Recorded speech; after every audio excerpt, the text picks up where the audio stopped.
A lot of farm fencing we buy from the market simply doesn't last. It decays in the soil, gets damaged by moisture, and breaks down over time.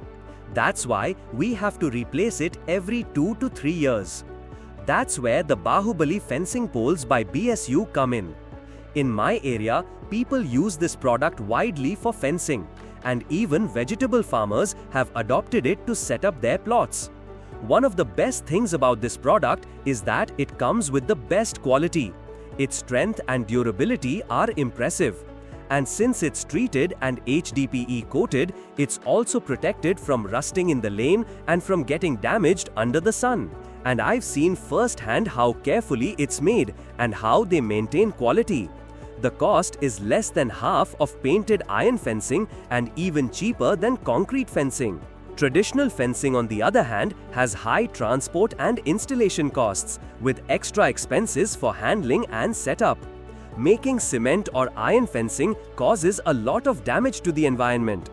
Bamboo is a fast-growing grass, natural and renewable. It's eco-friendly and leaves no carbon footprint, making it safe for the environment.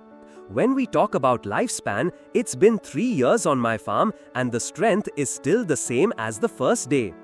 This product clearly outperforms cement and wood, and it's a much better choice in every way.